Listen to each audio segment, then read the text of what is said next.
The Menendez brothers are back in a Los Angeles courtroom this morning, continuing their fight for freedom.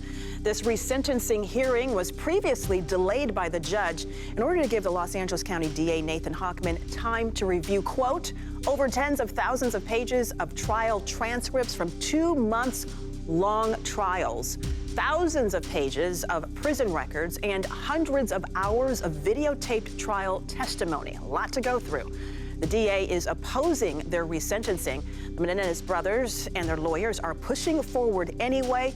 Erik and Lyle Menendez were sentenced to life in prison for murdering their parents in 1989.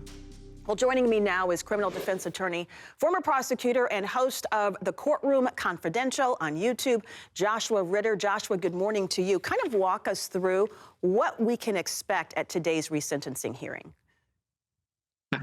That's a bit of a loaded question when it comes to this case. It's been so unexpected and so many twists and turns.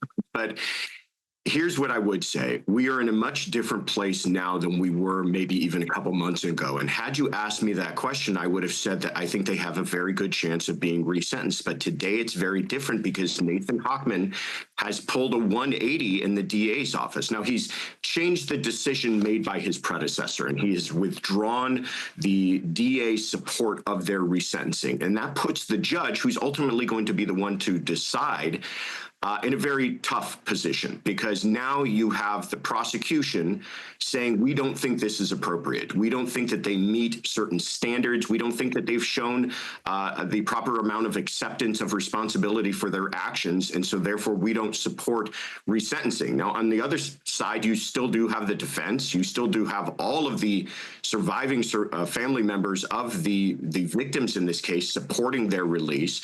So it's going to be a tough decision for the judge, but I think if I had to hedge my bets here, I would say it's probably not a good chance that they will be receiving resentencing this morning. Yeah, interesting. You know, there is some criticism against Hochman here. Some people have said, the defense has said, that he's made this case political, as 2 veteran prosecutors filed lawsuits against their new boss, claiming that he retaliated against them because they supported the brothers' claims that they were sexually abused. So what do you make of all this back and forth? The DA's office here in Los Angeles has become very political. It was a very hot, contested election that we just had at the end of last year.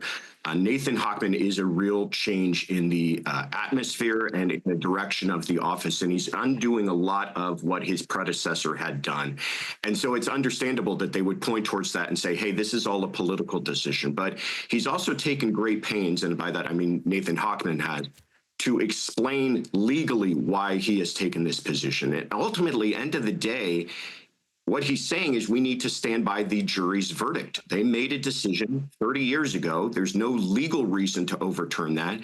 And he doesn't feel that we have reached any sort of, interest of justice standard that would ask us to take another look at what the jurors decided 30 years ago. Wow, interesting. Well, we will have eyes on the courtroom today there in Los Angeles. Josh Ritter, thank you for that insight. Appreciate your time. Thank you for having me. Absolutely.